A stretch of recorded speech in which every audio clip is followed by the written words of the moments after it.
C'est comme si je faisais la compète en boxe demain, tu vois, et que je fais un combat et que je me fais éclater, tu vois. En fait, je vais pas me dire bon bah c'est pas grave, ça arrive, tu vois. Je vais me dire bah là ça va pas du tout, faut que je taffe 3 fois plus, faut que je tape dedans à fond pour revenir plus fort la prochaine fois. C'est un escalier quoi, et si tu commences à vouloir gravir 3 marches par 3 marches, tu montes pas la tour Eiffel quoi. Ah celle-là elle est sympa. Moi par exemple j'ai une offre où je vends l'identité visuelle et j'ai une offre où je vends en plus la stratégie de branding. Je l'inclus dans l'identité visuelle, mais si on prend l'offre au-dessus, je vais vraiment passer beaucoup plus de temps sur la stratégie. Moi le plus important pour moi c'était l'indépendance géographique. C'est-à-dire que je voulais taffer n'importe où je voulais, tu vois. Parce que j'ai jamais vraiment eu l'occasion de voyager et c'est un truc qui me chauffe trop. Donc ça c'était vraiment la priorité. Bonjour à tous, Stan, bienvenue chez moi. Ravi de te recevoir ici pour cet épisode un peu spécial. Du coup pour vous faire le récap assez rapidement, en fait on va vous faire de temps en temps des hors-séries comme ça en fait, où juste on va se poser sur la table, discuter d'actualité, de nos avancements perso pro et voilà, vraiment plus chill, sans invité, en one-to-one comme ça. Exactement. Voilà. Aujourd'hui, on va parler de Threads, donc la nouvelle application d'Instagram qui est sortie le 14 décembre. Ouais, c'est ça. Il y a déjà eu beaucoup d'utilisateurs. Je crois que j'ai vu des stats passer. Je crois que c'est 100 millions, il me semble, sur la première semaine. Ouais, c'est ça. Enfin, sur les 3 premiers jours. Je crois que même en moins de 48 heures, je crois. Ouais. Je crois que ça a dépassé ChatGPT en termes d'utilisateurs. Et j'avais vu d'ailleurs une data sur Threads, justement, de Anthony Bourbon. Ouais, c'est ça, Anthony Bourbon, qui est très actif sur la plateforme.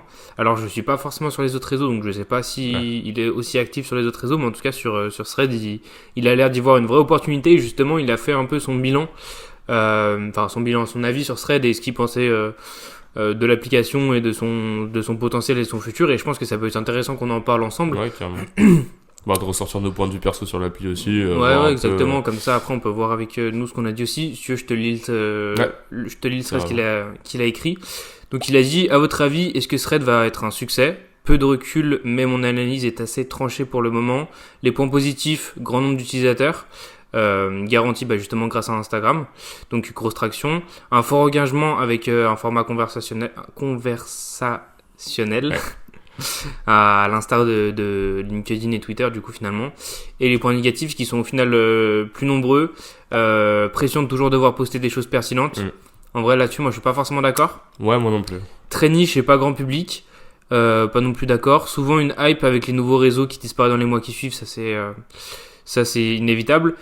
Twitter fonctionne car c'est un exutoire anonyme. Thread est relié à Instagram. Poster peut avoir des conséquences, moins de spontanéité, moins de contenu. Ça c'est très juste. En vrai, c'est une analyse très juste qu'il fallait voir. Twitter permet de s'informer et réagir en temps réel en filtrant les sujets.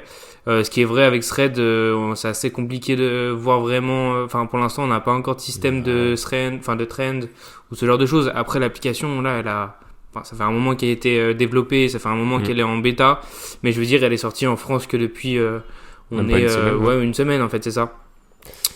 Et impossible de rebondir simplement sur l'actualité, donc comme il disait sur le point d'au-dessus, donc on n'a pas forcément comme sur Twitter, on a les top TT, là pour le coup on l'a pas, on n'a pas non plus les hashtags commencent un peu à voir le jour, mais c'est vrai que c'est un peu bancal des fois quand tu fais des posts. Je sais que moi je voulais faire un post pour Upnew et j'arrivais même pas à foutre le lien parce que ça buguait, je pouvais pas faire de copier. Donc après c'est sûr que l'application a encore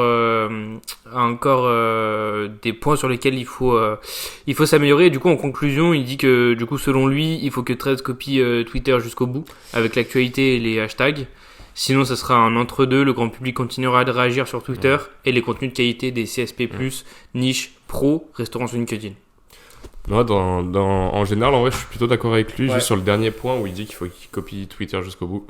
Après, j'utilise pas Twitter, toi, oui. Ouais. T'auras peut-être un meilleur avis que moi là-dessus.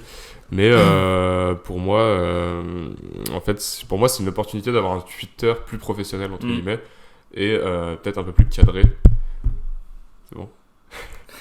Parce qu'en fait, moi, j'ai jamais utilisé Twitter parce que je sais qu'il y a beaucoup d'opportunités, mais je sais que c'est pas un réseau qui m'intéresse de fou parce que ça part vite en vrille, tu vois un peu de tout. Enfin, il est pas. Il est pas. Comment on dit il n'y a pas assez de modérateurs. Enfin, tu sais, il est pas assez. Il est pas assez réglementé, Je trouve qu'il est pas assez réglementé et que du coup, il est vraiment à utilisation perso. Certains l'utilisent en tant que marque, tout ça, mais je veux dire, si tu souhaites monter une communauté pro, ça va pas se faire sur Twitter, à part si t'as vraiment un personal branding de fou et que t'as à faire ton... Moi, c'est comme ça que je le vois, tu vois. Mais, et pour moi, Threads, ça arrive du coup avec un truc où sur la plateforme, pour l'instant, j'ai vu que des pros. quelques persos et je me dis qu'il y a vraiment moyen de faire vraiment du coup pas un Twitter mais plus un réseau social pro à pro où tu parles un peu plus librement. Moi je le vois plus comme ça. Après toi je sais pas ton avis. Après je pense que honnêtement là je pense qu'en fait là avec Thread l'impression qu'on a eu de quelques feedbacks que j'ai pu lire et du retour que je me suis fait aussi moi-même sur l'application, c'est que pour l'instant ça a vraiment l'air d'être un espace de conversation plus que un réseau social, ouais, du coup avec des interactions et ce genre de choses, parce qu'en fait du coup t'es vraiment en mode comme si c'était une gigantesque conversation, tu vois, et tout le monde interagissait, du fait que je pense que c'est déjà pas super structuré pour l'instant avec le manque de hashtags, le manque de topics, le manque de ceci cela. Et après moi par rapport à Twitter, c'est un truc que j'utilise depuis longtemps pour le perso.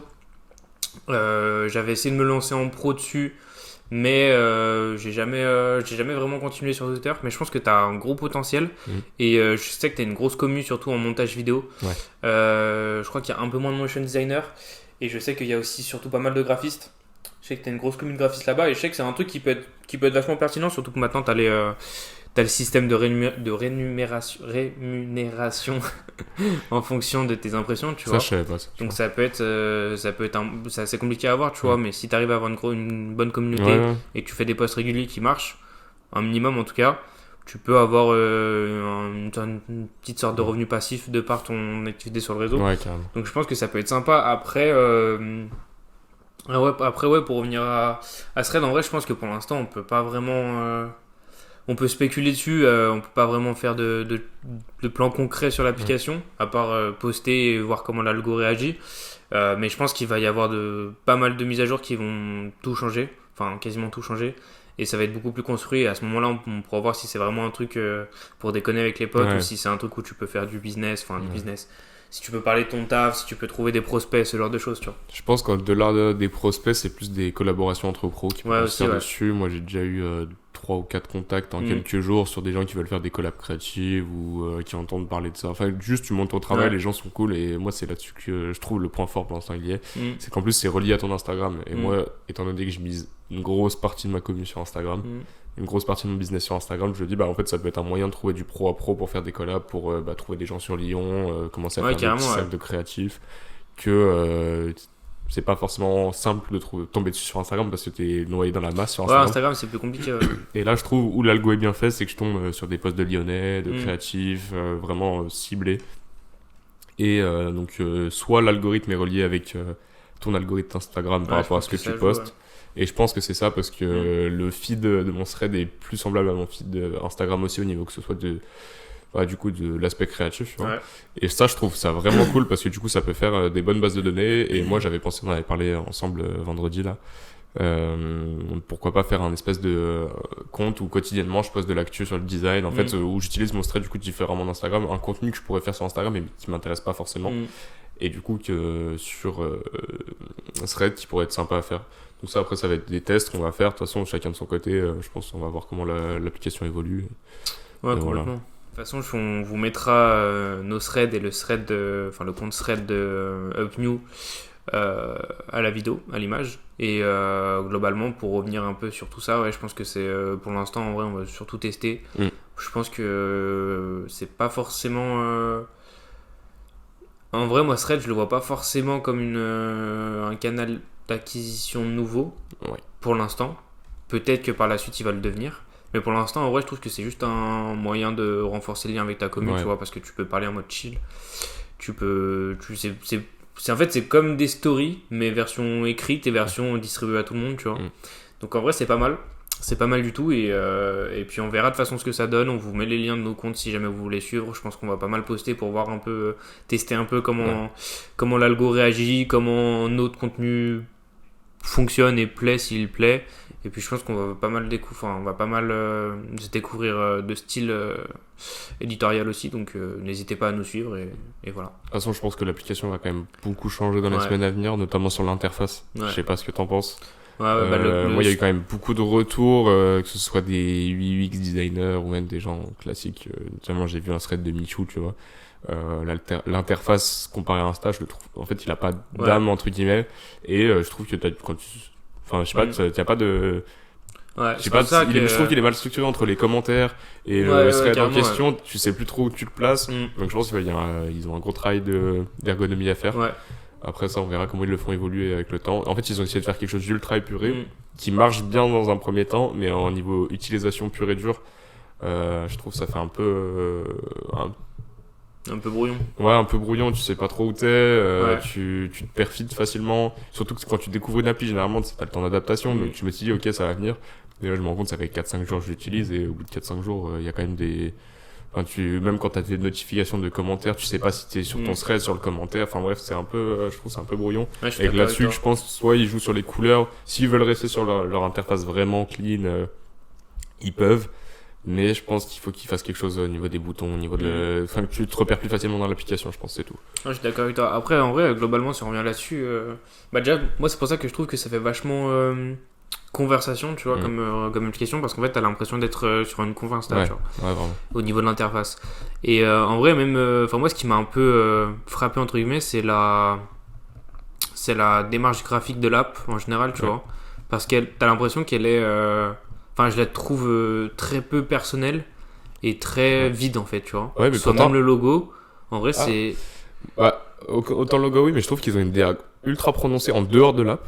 Je sais pas si t'as suivi un peu, genre avec toute cette espèce de ruban, de traits et tout. Je trouve que la DA, genre, elle est pas insane, mais il y a quand même un travail qui fait et moi je l'aime bien. Mais je trouve qu'elle se retrouve pas sur l'app. Et en tant que créatif, après, t'es un peu déçu, je pense. Justement, tu vois, alors, en vrai, moi au niveau de la créa, tout ce que j'ai vu, c'est justement le thème très contrasté sur l'application au niveau des couleurs et au niveau du ruban, tu vois, ce style graphique qui se démarque bien.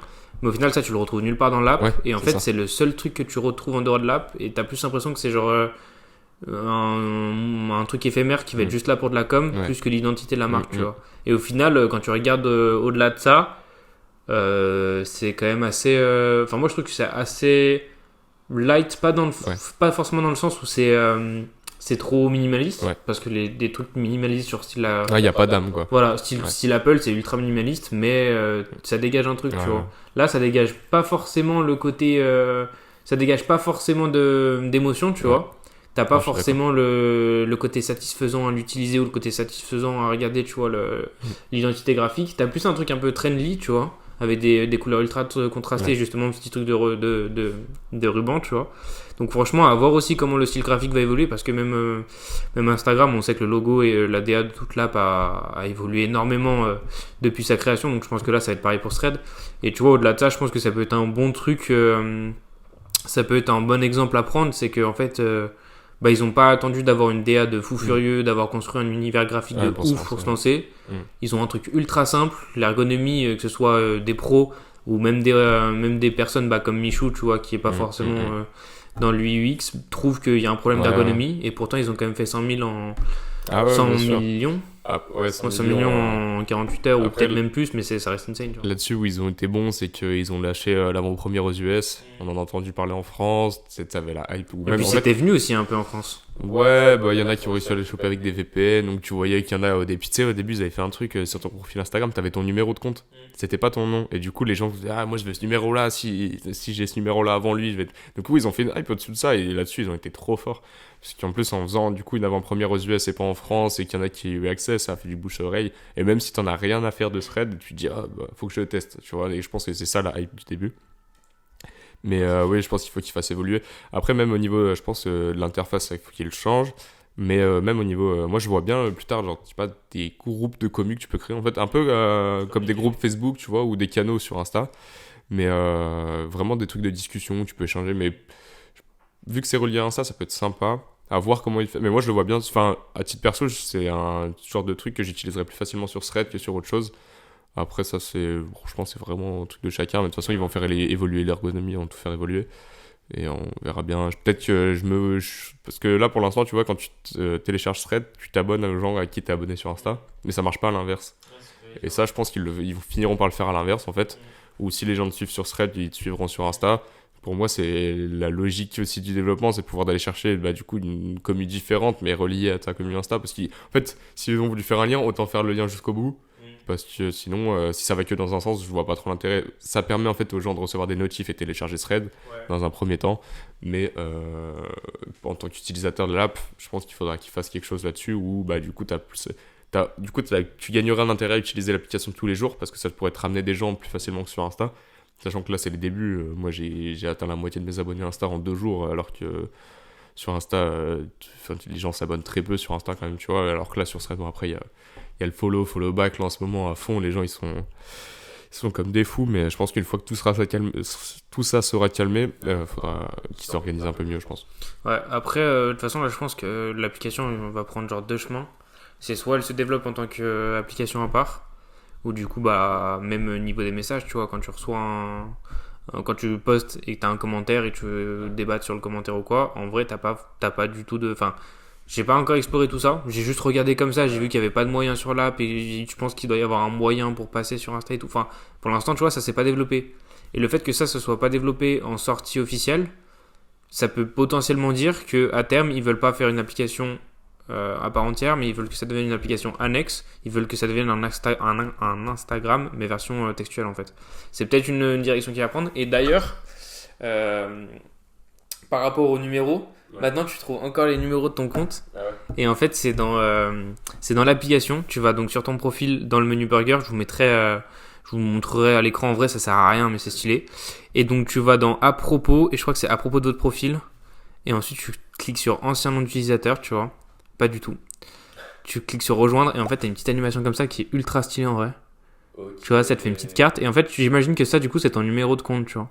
Je pense que c'est français parce que ça m'étonnerait vraiment que, même si je crois que j'ai dû installer le truc 9 heures après que l'application soit sortie. Si jamais les NFT repartent. Et voilà, tu vois. Et ça par exemple c'est enfin ouais, en vrai de ouf.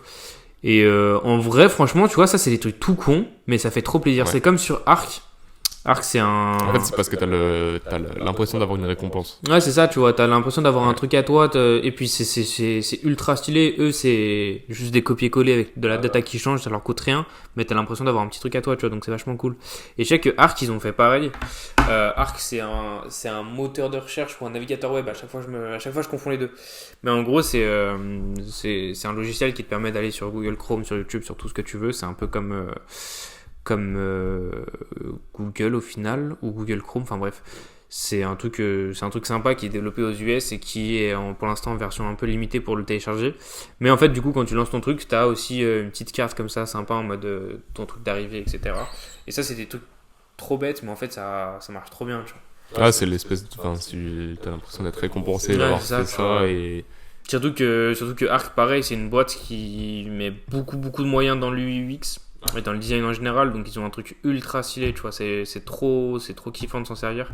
Et donc pareil, tu vois, la carte elle est grave bien détaillée, donc c'est un petit régal. On parle de design depuis tout à l'heure, je pense que c'est le temps de faire la petite transition. Tu nous as informé du coup sur le... Ça va pas, non. Tu nous parles de design depuis tout à l'heure, donc je pense que c'est le moment de faire la petite transition. Tu nous as annoncé du coup, pas au dernier podcast qu'on a posté, celui avec Marc, et du coup tu changeais d'activité, tu lâchais un peu plus la vidéo pour te concentrer plus sur quelque chose de graphique. Déjà, bienvenue. Parce que moi, ça fait déjà bientôt 1 an que je suis dedans à fond. Donc, explique-nous un peu tes motivations, pourquoi tu as changé. Moi, j'ai envie de savoir vraiment ce qui t'a motivé en fait, à changer et te dire pourquoi tu as arrêté ça. Ouais. Bon, honnêtement, je vais pas mentir, je vais commencer cash. Déjà, moi, ça fait un moment que je veux me lancer en freelance. Tu vois. On va reprendre les choses au début, comme ça pourra nous creuser d'autres pistes pour débattre, tu vois. Donc moi déjà à la base ça fait un moment que je voulais pas forcément me lancer en freelance, mais je voulais taffer à mon compte ou lancer des trucs, tu vois. Je voulais vraiment gagner de l'argent par mes propres moyens, et surtout de ça je voulais avoir le plus important pour moi c'était l'indépendance géographique. C'est-à-dire que je voulais taffer n'importe où je voulais, tu vois. Parce que j'ai jamais vraiment eu l'occasion de voyager, c'est un truc qui me chauffe trop. Donc ça, c'était vraiment la priorité, tu vois. Même si c'était dans une boîte ou quoi que ce soit, en vrai, ça m'aurait... Enfin, j'aurais pu être OK si j'avais cette indépendance géographique. Et du coup, en arrivant à My Digital School, donc c'est l'école où on a fait... où on est en train de faire notre bachelor, on a vite pris contact avec les intervenants qui sont tous freelance, tu vois. Ils sont tous freelance, sont tous à leur compte, et on a vite pris en compétence avec le petit tremplin qu'on a eu en cours, et nous on a consolidé à fond les compétences de notre côté, tu vois. Et du coup je me suis dit ok, vas-y go, on se lance en freelance, tu vois. Donc je me lance en freelance et quand on s'est lancé, on a eu le boom un peu des IA, tu vois. En vrai, nous l'année où on a commencé, c'était vraiment quand ChatGPT a explosé et quand toutes ces IA ont explosé. Et du coup, sur l'instant T, je me suis dit bon, moi au début, avant de me lancer, j'étais à fond créa. J'étais vraiment à fond créa, donc graphisme, DA, etc. Tu vois. Et les cours de vidéo, tu vois, manipuler du matos et tout, ça m'avait trop chauffé aussi, tu vois. Donc je me suis dit bon, en vrai, la créa, c'est un domaine qui potentiellement pourrait être en danger, tu vois. Je me dis, d'un autre côté, je sais que je kiffe ça. Donc dans tous les cas, je sais que je pourrais faire ça, tu vois. Et la vidéo, ça me chauffe aussi. Je sais que c'est un domaine qui, a priori, est un peu plus périn, tu vois. Parce qu'avant qu'on ait des IA qui aillent sur le terrain pour filmer, on a encore un peu de temps, tu vois. Donc je me suis dit, c'est quoi, on va se lancer en vidéo. Je me lance en vidéo, machin. Je fais mon stage en vidéo avec Emmanuel Amou qu'on a reçu sur le plateau. Et de fil en aiguille, je viens à préférer la post-prod, le montage vidéo qui me permet justement de pas avoir la contrainte d'aller sur le terrain, donc de pouvoir faire mes montages d'où je veux. Donc je me lance là-dedans, etc. Vient le mois d'octobre 2023 où là j'ai un gros rush. J'ai 4-5 clients en même temps. À côté j'ai encore les cours. J'ai plein de trucs qui arrivent en même temps. On a lancé le podcast. Il y a eu vraiment plein de trucs qui sont mis en place en octobre. Donc grosse rentrée d'argent forcément. Donc ça fait plaisir, tu vois. Ça te met le smile. Mais au final, je me suis rendu compte que ce que je kiffais le plus dans le montage vidéo, c'était surtout l'aspect client. C'est-à-dire gérer la relation client et l'aspect te mettre en avant, te vendre et signer des contrats. Tu vois, ça c'était ce qui me faisait le plus kiffer. Et qu'au final, les petits projets annexes que je faisais à côté pour des potes ou ce genre de choses en DA, enfin en créa, mais en fait ça me faisait trop kiffer. Ça me faisait trop kiffer. Là le montage commençait à vraiment voilà, c'est un bon gagne-pain, mais c'était pas le truc qui me faisait forcément le plus kiffer. Du coup je me suis dit bon, on prend le risque, on change complètement de cap. Donc j'ai complètement changé tout ce qui est réseau, tout ce qui est Malte, je suis passé genre de je crois quand j'étais en montage vidéo, j'étais en monteur vidéo TikTok, j'étais premier. En YouTube, j'étais dans le top 10, je crois.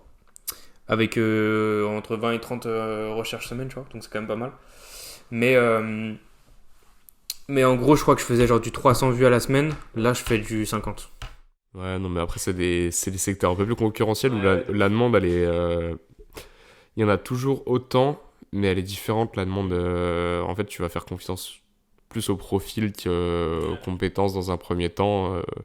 En fait, tu peux avoir des compétences de fou malade dans ce genre de domaine. Il y a l'expérience qui rentre en jeu quand même, ils aiment bien. Et puis, généralement, les boîtes, une fois que tu bosses avec un graphiste et que ça se passe bien, tu essaies de le garder. Donc, ouais, c'est vrai que Malte, moi, j'ai pas eu non plus des missions de fou. Mais par contre, tous les clients annexes ou autres, c'est des trucs périns du coup avec qui je vais bosser pendant peut-être 2, 3, 4 ans en fait. Donc ça, c'est le truc cool aussi que tu peux garder en vidéo aussi. Mais là, tu vois, par exemple, quand je prends des projets clients où je commence d'une feuille blanche et qu'au final, on voit tout ensemble, ça, devanture de magasin, son camion de livraison et tout. En fait, quand tu vois le projet évoluer, c'est vrai que c'est des projets plus longs. Où moi je prends plus de plaisir là-dessus. Après, moi j'ai toujours eu cette petite affinité à la direction artistique, à l'identité visuelle, tout ça. Mais non, c'est cool en vrai. Mais après, toutes les compétences que tu as chopées en vidéo, en vrai, elles sont utiles, que ce soit pour le podcast ou même tu me parlais de te lancer sur YouTube. D'ailleurs, ça va forcément arriver avec Stan, on se motive là. Je pense que 2024, on va vous proposer un peu de contenu YouTube aussi. Chacun sur nos chaînes perso, je pense. Et puis. Si on a fait les comptes d'ici là, on vous les mettra. Pourquoi pas en avance. Mais non, en vrai, toutes les compétences que tu prends, de toute façon, quand tu apprends sur le terrain, sur le coup, en plus avec des contraintes clients, tu apprends trop vite. Tu apprends trop vite et tiens, on va te faire un petit instant promo. Imaginons, il y a un client qui nous regarde là, t'as 10 secondes pour le convaincre de bosser avec toi pour sa DA. Comme ça, là, faut que tu te vendes là. Pourquoi il te choisirait, toi ? Ouais, c'est compliqué comme ça en 10 secondes, comme ça t'as vite envie de dire un peu de bullshit pour te mettre en avant ton offre, mais en vrai pourquoi t'as fait avec moi, bah simplement parce que même si je reste un junior, tu vois, dans mon domaine, je sais ce que je fais, tu vois, je sais ce qui marche, je sais ce qui marche pas et à peu près comment faire pour que ça aille mieux, tu vois.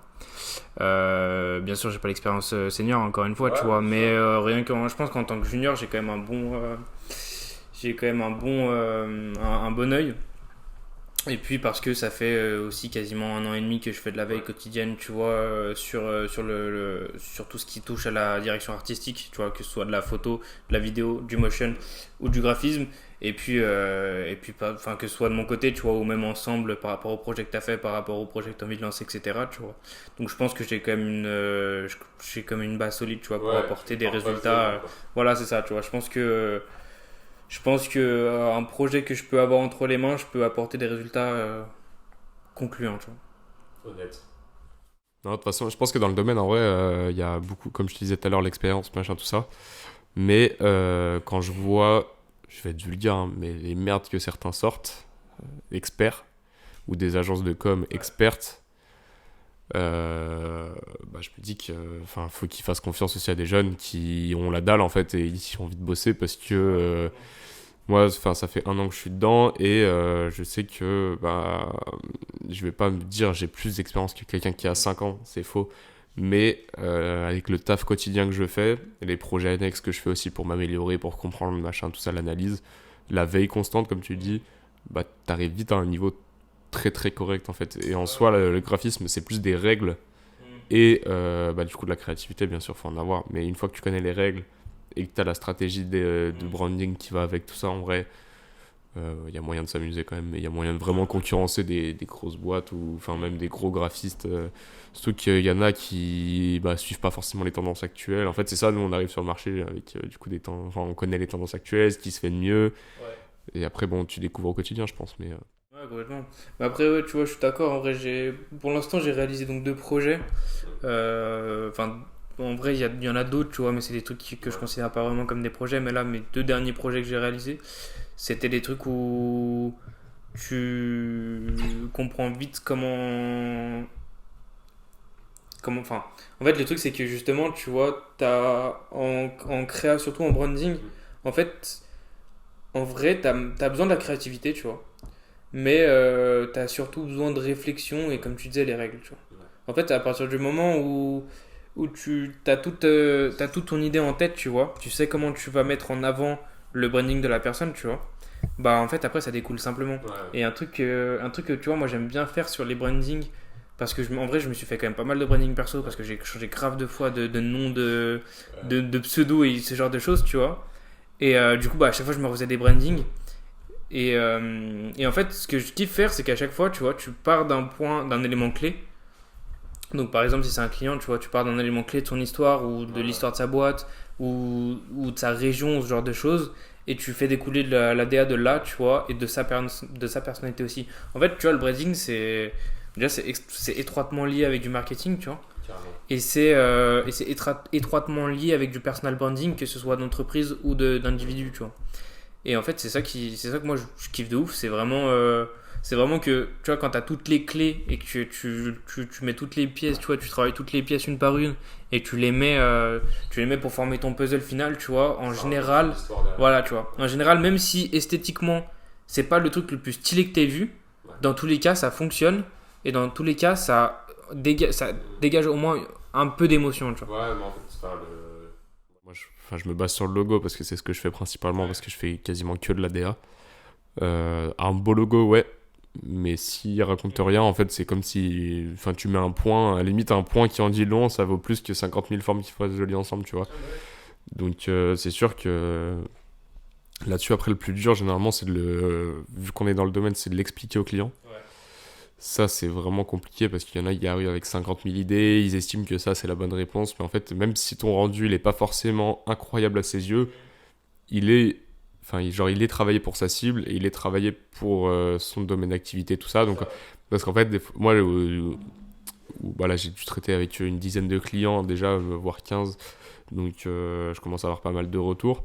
C'est que le client, généralement, il y a un fossé entre ce qu'il aime et ce qu'il lui faut, en fait. Et il faut réussir à, du coup, mettre un peu ce qu'il aime, bien sûr, parce que il faut quand même faire plaisir au client. Mais en fait, le fossé, il est là, et je pense qu'il faut trouver l'équilibre entre les deux, et ça, c'est le job de graphiste. Trouver les idées, en fait, ressortir les points clés dans ce qu'il aime et les points clés dans ce qu'il lui faut, essayer de trouver un arrangement entre les deux et de sortir quelque chose qui pourrait lui correspondre, du coup. Mais qui marche aussi avec sa cible et qui marche aussi avec, du coup, de l'identité de la marque, qui marche avec tout et qui pourrait vendre, du coup, derrière. Ouais, complètement. En vrai, moi, je pense que c'est la principale différenciation entre deux brand designers, tu vois. C'est vraiment l'aspect ne pas mettre l'esthétique au premier plan, tu vois. Enfin, dans le sens où il faut que ce soit travaillé, tu vois. Il faut que ce soit esthétique, forcément. Mais il faut que le but principal d'un logo, c'est surtout qu'il dégage une émotion qui te permette de vendre derrière, tu vois. Que ce soit tes services ou ton produit, c'est le principal but de ton branding, tu vois. C'est pas que ce soit waouh, tu vois. Si demain, je sais pas, tu vois, tu t'achètes, enfin, tu vois un médicament, tu vois qu'il a un branding ultra futuristique avec des couleurs ultra vives et tout, tu vois, et que c'est un truc qui soigne les inflammations d'estomac. En vrai, tu vas te dire que c'est quand même assez bancal, tu vois. Les standings. Voilà, c'est ça aussi, tu vois. Bon, après, voilà, ouais, dans le cas, dans le cas de la pharmacie, forcément, tu vois. Mais pour prendre exemple, c'est ce genre de choses, tu vois. Ouais, non, carrément. Mais je pense que c'est ce qui différencie les boîtes de com à des graphistes. Vraiment pur et dur, parce que pour moi, les boîtes de com, elles font passer l'esthétique avant. Après, je cite pas toutes les boîtes de communication, hein, mais je veux dire, les boîtes de communication, c'est pas leur cœur de métier, où ils ont pas vraiment de graphiste en interne, où ils vendent quand même des prestats de graphisme, c'est que eux ils vont faire en avant ce qui est joli, mais derrière, va pas y avoir toute la réflexion, va pas y avoir l'analyse du branding. Et je pense que ça se vend pas encore, enfin, ça se vend, mais pas encore à toutes les échelles. Mais les stratégies de branding, je pense que par la suite, elles vont être vendues indépendamment des prestats. Parce que c'est vraiment pour moi deux trucs différents. En mode, t'as la créa et t'as la réflexion de branding. Et actuellement, généralement, tu sais, tu vends des identités visuelles où t'as les deux. Mais je pense qu'à terme, les grosses boîtes ou les grosses boîtes de com spécialisées là-dedans, elles vendront les deux séparés. Je sais pas, c'est peut-être idyllique ce que je dis ou complètement débile, hein, je sais pas. Mais moi, je le vois bien comme ça. Ça a du sens. Parce que justement, forcément, comme tu dis, c'est lié. Après, ouais, peut-être que les deux seront séparés, mais après, pour moi, l'un va avec l'autre, tu vois. Mais après, forcément, je peux prendre, entre guillemets, n'importe quel graphiste à partir du moment où t'as déjà toute la stratégie de branding, mais ça reste comme... Enfin, je trouve que la partie la plus longue, en fait, tu vois, c'est justement la stratégie de branding. Ouais. Et qu'en fait, du coup, la créa, au final, c'est... Enfin, quand toute ta stratégie est OK, que t'as déjà tes croquis, etc., tu sais sur quoi tu vas partir, après, la créa pure et dure, tu vois, elle découle super simplement. Ah ouais. Mais après, oui, de toute façon, je pense que dans tous les cas, le domaine va évoluer, tu vois, avec les IA qui arrivent et l'évolution des IA qui est trop rapide. En vrai, oui, le métier va taffer, tu vois. Pour l'instant, les IA, tu vois, ça reste surtout moi, pour l'instant, les IA, jour d'aujourd'hui, c'est surtout un outil de key visual, tu vois, un outil qui te permet de faire des croquis de à quoi ressemblerait ton travail, mais de manière ultra rapide et de manière moyennement précise, tu vois. Après, je pense que plus le temps va passer, et plus justement le métier de graphiste, ça sera justement de la stratégie de branding, et ça sera certainement des IA qui feront la créa, tu vois. Et même la stratégie de branding, je pense qu'elle sera assistée par IA, tu vois. Parce que tu lui diras, voilà, ceci, cela, moi je pense à ça, etc. Et tac. Et en fait, lui, je pense qu'il va te permettre d'affiner tu vois, te corriger sur peut-être 2-3 trucs que toi tu verrais pas parce qu'on est humain, tu vois, on fait des erreurs. Et lui, il va peut-être plus partir ou alors juste te donner d'autres pistes, etc. Tu vois, pour creuser, pour te donner de la créativité. Mais je pense que ouais, ça sera. Le métier va. D'ici 10 ans, le métier va beaucoup changer, tu vois. Bien sûr, comme tous les métiers, hein, je pense. Mais ouais. Pour revenir à la stratégie de branding, tu vois, moi par exemple, j'ai une offre où je vends l'identité visuelle. Ouais. Et j'ai une offre où je vends en plus la stratégie de branding. Je l'inclus dans l'identité visuelle, mais si on prend l'offre au-dessus, je vais vraiment passer beaucoup plus de temps sur la stratégie. Je vais faire une étude concurrentielle. Donc c'est pour ça que le market rentre en jeu aussi. Ouais. Il faut avoir des bases de market, il faut connaître les concurrents, il faut savoir leurs forces, leurs faiblesses. Du coup, c'est différent, c'est purement branding. Ouais. Mais en fait, comprendre comment ils communiquent avec leur cible pour que toi tu le fasses d'une façon différente, comprendre ce qui va pas dans leur com. Donc en vrai, le branding c'est vraiment lié à tous les domaines, soit la com, le market, tout ça. En vrai, moi je pense qu'en vrai de vrai, dans une boîte qui est bien organisée, tu vois, le branding c'est le cœur de la boîte en vrai, tu vois. Parce que du branding découle la com. Le branding peut pas aller sans la com et la com peut pas aller sans le branding en vrai, hein, faut pas non plus, c'est pas non plus le cœur central sans rien. C'est surtout le branding qui justifie comment tu vas communiquer. Au-delà de la façon visuelle, il y a aussi tout l'aspect, ce que tu vas tutoyer, ça va aussi dans le branding. Ça va dans le branding, mais En vrai, je pense que là, pour le coup, les deux sont étroitement liés, tu vois. Parce qu'en vrai, on pourrait aussi le considérer. Enfin, je pense qu'un mec dans la com, il nous dirait, bah, pour moi, les gars, c'est de la com, ça, c'est pas du branding, tu vois. Alors que nous, on le voit peut-être plus dans le branding parce qu'on est dedans, tu vois. Mais ouais, dans tous les cas, c'est un point qui est pas du tout négligeable, tu vois. Il faut absolument taffer votre branding si vous voulez vous développer. Donc, n'hésitez pas à prendre des prestations chez nous, tu vois. Non, mais plus sérieusement, ouais, je pense que c'est vraiment le nerf de la guerre, tu vois. Ouais. C'est une espèce de triangle entre market, branding, com, qui regroupe plein de sous-domaines, hein, tu vois. Ça, c'est vraiment pour faire les grands trucs, mais ouais, globalement, c'est là-dessus que marche ton business, tu vois, ton activité. Mais je pense que pour revenir à la stratégie de branding et le branding pur, c'est ce qui différencie un graphiste d'un directeur artistique. Genre, pour moi, c'est ça en fait. Là, je viens d'avoir l'idée qui ching dans ma tête. Pour moi, un directeur artistique, il sait faire toute la stratégie de branding et le graphiste, il est purement opérationnel. Ouais. En gros, dans les grandes lignes, hein, c'est pas sans cracher sur les graphistes enfin, les graphistes comme ça qui font que de la créa en boîte ou quoi que ce soit ou de l'opérationnel du tout, tu vois. Mais pour moi, c'est ça qui différencie les deux en fait. Ouais. En fait, si t'as la technique, pour moi, t'es graphiste. Mais si tu as la réflexion, pour moi, tu peux commencer à parler de direction artistique, tu peux commencer à... Parce que du coup, tu travailles vraiment le tout. Là, je vois mon dernier projet de créa que j'ai fait, c'était pour mon kiff parce que je pouvais pas travailler comme je voulais avec mes clients. Enfin, tu sais, c'est des styles que tu peux pas forcément aborder.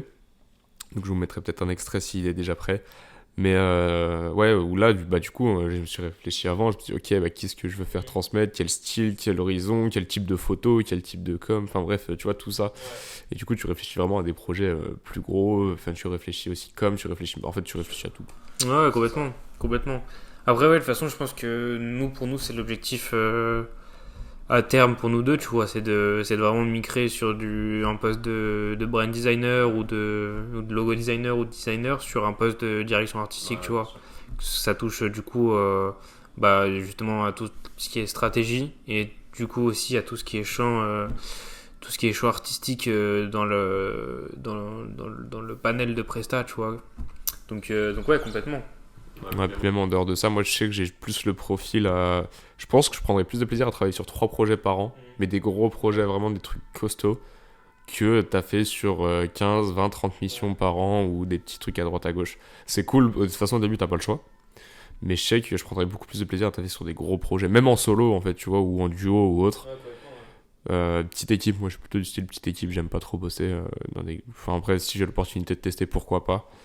Mais tu sais, bosser petite équipe sur un gros projet de branding où vraiment là tu travailles tout de A à Z, c'est vraiment kiffant parce que du coup en fait, le moindre petit détail c'est toi qui le gères, donc c'est cool en fait. Et derrière, si ça marche pas, c'est de ta faute, et si ça marche trop bien, c'est grâce à toi, tu vois, c'est ça. Donc en gros, parce que tu peux prendre 2 trucs jolis, si tu les assembles, ça fera pas forcément un truc beau, tu vois. C'est ça aussi dans le branding, c'est que t'as beau avoir une idée, tu pars sur une base, et si derrière tu rajoutes un élément que tu kiffes aussi, et tu dis ça marche trop bien, des fois tu testes, en fait c'est dégueulasse.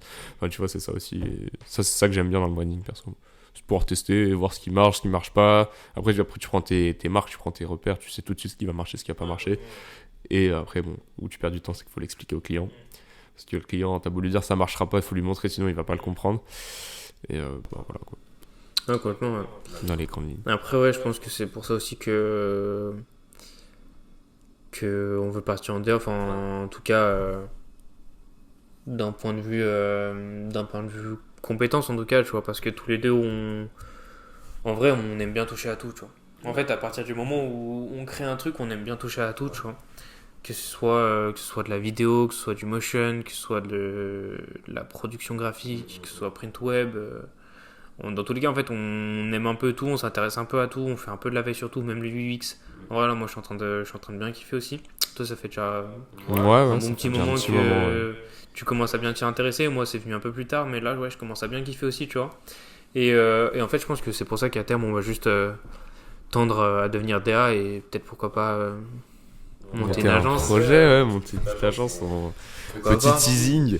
Non, on en reparlera de ce projet d'agence, mais ça fait un moment que ça trotte dans nos têtes quand même. Qu'on a envie de viser plus haut, faire un peu plus. Ouais, vraiment taffer sur... En fait, on a vraiment envie de taffer sur des gros projets où on a la main sur toute la direction artistique, tu vois. Que ce soit de la photo à la vidéo, au branding, à la com, à tout. On a vraiment envie de toucher à tout. Et on a aussi envie de se challenger, tu vois, avec des boîtes qui en fait, c'est un kiff, tu vois, de travailler avec des entrepreneurs qui se lancent. Ouais. Déjà, c'est un kiff. Mais se lancer avec des mecs qui sont déjà bien établis ou alors qui ont du budget et qui ont ambition d'aller très loin, c'est ça. C'est que déjà, au niveau de la com, au niveau de la créa, tu vas pouvoir te permettre des styles qui sont plus osés, tu vois. Des styles qui sont plus novateurs. Donc déjà, là, t'as une réelle stimulation, tu vois. Et puis, même au-delà de ça, tu vois, je pense que c'est des gros projets qui demandent beaucoup de temps, beaucoup de confiance. Et en fait, c'est à ce moment-là où tu noues vraiment un lien avec les entrepreneurs, même si en vrai, c'est très rare que tu noues pas de lien avec tes clients, tu vois, à part si ça se passe mal ou s'il y a des malentendus. Pas le même lien. Genre. Mais c'est pas le même lien, tu vois. À part, non, c'est difficilement le même lien, tu vois. Là, tu peux vraiment te faire en fait au-delà de simples clients, tu vois, qui sont à la base des clients, ça peut se transformer en amis ou en très bonne connaissance. Ouais, puis c'est comme ça aussi que tu deviens, entre guillemets, une référence dans le branding, tu vois. Moi, à terme, ce serait vraiment un de mes objectifs, tu vois. Enfin, ça peut paraître complètement fou, mais en vrai, je pense que je me suis toujours fixé des objectifs qui faisaient peur et je pense que c'est comme ça qu'on avance, mais moi, mon objectif à terme, ce serait d'être une référence dans le branding, tu vois, d'avoir un petit nom et de pouvoir animer des conférences, tu vois, pouvoir parler de mon expérience, d'avoir bossé du coup avec des grosses boîtes, des gros branding, tu sais, des brandings qui marquent. Moi, je suis un peu un psychopathe du branding, tu vois. J'ai passé des heures à analyser le nouveau branding de Deezer, tu vois. J'ai kiffé de fou, genre, ce qu'ils ont fait. Tu vois, au-delà du branding, il y a toute la strate de market derrière. Enfin bref, ils ont fait un truc de fou. Après, c'est Koto Studio. Eux, c'est vraiment... en ce moment, ils sont en train d'exploser. Ils ont fait tous les plus gros rebranding de Bold. Ils ont fait de la crypto aussi. Putain, ils ont fait Bolt, Malt, Solana, je crois. Malt, Solana, Spotify. Ils ont vraiment refait tous les gros brandings en ce moment. Et à terme, moi, ce serait le type de studio que j'aimerais bien avoir, tu vois, de pouvoir faire des projets comme ça qui sont reconnus et de grosses marques qui te fassent confiance et que... Et après, ouais, c'est sûr que c'est pas... Après, ils ont pas une petite équipe, mais tu vois, commencer à deux, comme ça, de travailler sur des plus gros projets, parce que quand t'es deux, déjà, tu peux aller plus vite, et puis t'as les avis qui divergent, tu sais, t'as les confrontations de la vie, t'as plus de notoriété, et commencer à approcher des petites boîtes, des grosses boîtes, et puis après, développer, et ouais, non, en vrai, ce sera un objectif, ce serait de travailler sur des brandings de fou derrière, qui sont reconnus. Ouais, c'est ça, tu vois, des trucs qui sont vraiment big, des trucs qui sont vraiment, vraiment conséquents, tu vois, c'est l'objectif à terme. Après, ouais... De toute façon, je pense que c'est pour ça qu'aussi on a lancé ce podcast, tu vois, on a pour ambition de lancer des choses qui sont un peu plus grosses, c'est parce qu'on a tous les deux de l'ambition, tu vois, on a tous les deux envie d'aller loin, de faire ce qu'on aime et de le faire très bien et d'aller très loin, tu vois. Et je pense que justement, tu vois, c'est en rêvant grand que tu peux te permettre de faire de grandes choses, tu vois. Parce que dans tous les cas, même si t'échoues, tu seras allé plus loin que si tu rêvais beaucoup moins haut, tu vois. Donc ouais, complètement. Non, là-dessus, c'est sûr qu'on s'est bien trouvé, on a les mêmes ambitions. Donc c'est cool, en plus on a les mêmes secteurs d'activité qu'on kiffe bien, donc ça c'est encore plus top parce que du coup on peut faire des projets en commun, des trucs comme ça. Mais ouais, non, ce projet d'agence, on vous en reparlera, de toute façon ça va arriver. Ouais, ça va pas trop tarder. En vrai, plus ça arrive, plus on a faim et plus on a envie de lancer tôt. Donc, rester à l'affût. Et puis nous, de toute façon, on charbonne à fond de notre côté. Je pense que là, 2024, ça va être la grosse fatigue, je pense. Mais en vrai, là, je suis dans une période où, en vrai, ça me dérangerait pas d'être crevé de boulot. Tu vois, genre, j'ai faim de boulot en ce moment. Et là, tu vois, je me dis, il y a 2 semaines de vacances Noël qui arrivent, je vais chiller un peu, tu vois, je vais me reposer. Et à partir de 2024, j'ai envie de mettre les bouchées doubles. Donc là, je pense que tu l'as déjà un peu senti avec le dernier projet que j'ai fait de mon côté, tu vois. Enfin, c'est un truc que j'avais pas fait depuis longtemps, tu vois, projet fictif. Mais en fait, j'avais la dalle de faire autre chose, de faire un truc beaucoup plus poussé. Et je me suis dit, bah ok, let's go. Toi, c'est un peu pareil de ton côté. Ils se rendent pas compte, les gens, mais on se fait des calls où on est dégoûté de pas avoir bossé le week-end, genre. C'est quand même... on arrive à un stade où, bon, ouais. Je pense qu'on a élevé nos standings de boulot, en fait. Mais non, ça va arriver très vite. Et de toute façon, je pense que 2024, on va proposer du très lourd. Après, est-ce que ça sera à la hauteur? Peut-être pas, tu vois. On sait pas. Ça fait partie des risques. Mais en tout cas, on a déjà 2 gros invités en janvier pour le podcast qui vont vous faire kiffer. Nous, on va passer... ça va être pas mal de boulot, mais on va kiffer sa mère, je pense. Honnêtement. Et puis, de toute façon, on verra bien comment on arrive à mêler tout ça. Et puis, en 2024, c'est le saut dans l'inconnu un peu. 2024, ça va beaucoup de nouveautés. Bah, comme 2023, en fait. Quand je me rends compte qu'en 2022, je connaissais même pas le branding. Tu vois, j'avais une idée de ce que c'était, mais je m'y intéressais vraiment de loin et je vois l'évolution que j'ai eue en un an. J'ai hâte de voir ce que ça va donner déjà 2025, 2026, 2027. puis on verra bien où tout ça nous mène en vrai. Ouais, complètement. Ouais. De toute façon, je pense que vraiment 2024, ça va vraiment charbonner. Ça va vraiment salement charbonner. On va essayer de lancer plein de projets. On va essayer de faire plein de com, parler un max, se faire connaître. Surtout que le projet dont on vous reparlera va quand même vite arriver, mine de rien. Surtout qu'on n'a pas que ça en fait. Donc va falloir qu'on arrive à jauger un peu de partout. Donc pour nous ça va passer super vite là. Je pense que vraiment 2024 ça va passer en un claquement de doigts. 2025 ça sera déjà un peu plus posé, ça va aller tout aussi vite mais ça sera déjà plus focus. Et ouais, non, franchement, trop hâte, tu vois. Trop hâte. Ouais. Moi, là, rien que les 2 semaines, là, je vais charbonner à fond. Je vais charbonner à fond et j'ai trop hâte, tu vois. Pour l'instant, ça laisse rêveur. Voilà, tu vois, c'est que le début, tu vois. On n'a pas encore entamé vraiment la période où on a full time pour bosser. Mais j'ai trop hâte. Ouais, moi aussi. D'être à temps plein en créa, là, j'ai trop hâte. Ouais, tu vas découvrir un métier frustrant. Non, en vrai, tu vas découvrir, tu le connais déjà, mais ça reste quand même un métier assez frustrant. Mais en vrai, c'est full kiff quand même. Et puis, c'est beaucoup plus chill au niveau du temps de travail. Honnêtement, pour avoir fait quand même 2-3 projets, comme pour avoir fait 2 projets vraiment que je considère comme tes vrais projets, tu vois. La manière dont tu taffes, elle est différente. Elle est différente. Tu peux te permettre de pas bosser pendant 2 jours. Et en fait, vu que tu marches à l'inspi, moi je sais que je donne des deadlines assez longues à mes clients parce que tu sais, t'es pas à l'abri de te taper 2 semaines de 2 semaines de t'es qu'une merde, t'arrives à rien, tu vois. On commence à le connaître un peu, ce mood où tu t'arrives à rien en fait. Et mais bon, toi tu l'as connu la semaine dernière. Mais non, en vrai, ça après je pense que t'arrives à le gérer avec le temps. Moi ça m'arrivait encore il y a 6 ou 7 mois et c'est pour ça que je me foutais un peu de ta gueule la semaine dernière.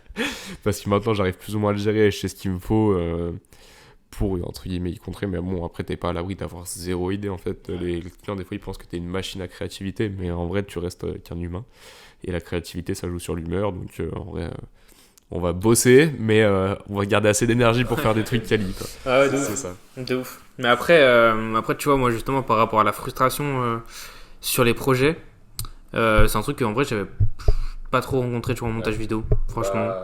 Parce que c'était différent, tu vois. Honnêtement, en montage vidéo c'était différent.